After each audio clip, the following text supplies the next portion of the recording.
So if freezing weather, lack of food, and disease were not scary enough, well, let us just add in the Krampus. Yeah.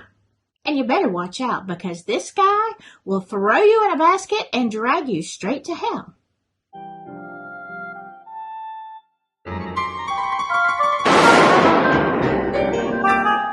Well, hello there and Merry Scary Christmas, whether you are watching from Avalon Cottage or Silky Southern Tea. I hope you're having a great one so far. And apparently, this is the season to be scared, yeah. Here's can you see my little gingerbread guy back there? I haven't named him yet. If you can think of something good, comment below. All right. We're talking about scary things for Christmas, yeah. And why would we do that? Let's go back a couple of years. I was listening to this song, The Most Wonderful Time of the Year, and I came across the line about scary ghost stories, and I started thinking, I've never told ghost stories at Christmas. Like, is that a thing? Am I doing this whole thing wrong? I don't know. So I decided to look up, where did that even come from? Well, apparently it used to be a thing, yeah. The Victorians, they love to scare people. Now, I love their decor and their architecture, it's great. But practical living, the Victorians were tough.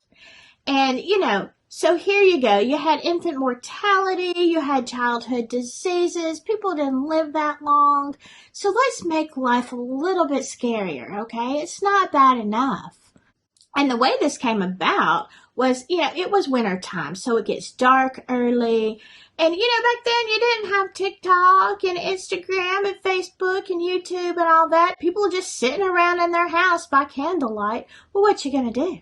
It's dark, it's scary. Have you seen those Victorian mansions? That's where all the ghosts live. We know that. And apparently they believed that in the winter months, it was easier for the spirits to cross over into, the physical world. So let's make it worse, and let's tell ghost stories and, kind of ramp them up. Well, that's what they did. And before the printing press, they would just sit around, and this is even before the Victorians. People would sit around at night, and instead of watching TV, they were talking about these scary things. And then comes the printing press and Charles Dickens. Yeah, he wrote A Christmas Carol. And, that was just reinforcing this whole ghost and scary thing. Then you had books written specifically for Victorian Christmas ghost stories. Honestly, just thinking about having all the family over, that's scary enough for me for Christmas. I don't need a ghost story. But whatever. Now, adding to these ghost stories, you have this hideous creature called the Krampus. Okay, I know it's a Krampus. That's really how you pronounce it. But I'm from Alabama, so it's a Krampus. Kind of reminds you of that situation that comes around once a month. You get the Krampus. And let me tell you, that's far worse. The Krampus can't hold a candle to a PMSing woman. I'm just saying. But anyway, let's talk Krampus. Krampus has been around for centuries. It predates Christianity. Now, the origin of the word Krampus comes from the Bavarian Krampen, which means dead or rotten. Use it in a sentence in today's language. Man, something's smelling really Krampen over there. I don't know. I don't know. Okay, or it's also from the German word Krampen, spelt a little bit different, and it means claw. Yeah. So you have this dead, rotten claw thing. And now, the Krampus, he has these big horns, huge, fangs. He stinks. He kind of looks like a goat man, like he's got cloven feet. And he carries a bag of birch twigs. Because if you have been a naughty boy or girl, on Krampen night, he whips those sticks right out of the bag and just beats you with them. Here in America, we only have coal in our stocking. It's really not that bad considering. But Krampus, that was not the worst thing that he did. If you were really bad, like really, really bad, he would grab you and stuff you in his sack. Sometimes he had a cage, and he would just drag these children straight to hell. I mean, no wonder there was a high death rate. Come on. But as Christianity took hold, you know what they did? You had the pagans, you had the Christians. Some people kind of participated in both.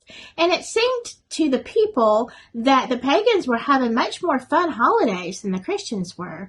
So the Christian leaders at that time, and a lot of this goes back to the Catholic Church. Sorry, not dissing on anybody, but that's where it came from.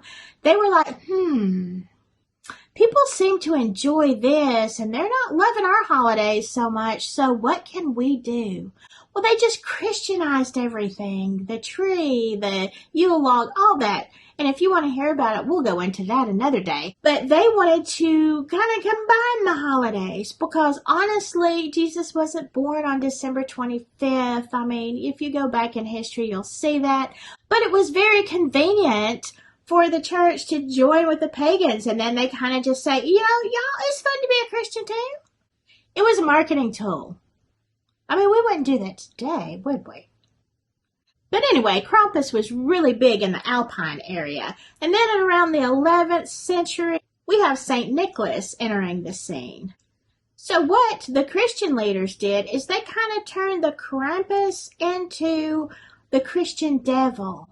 So you have the devil and Santa coming to visit you during this wonderful season. Isn't that fun?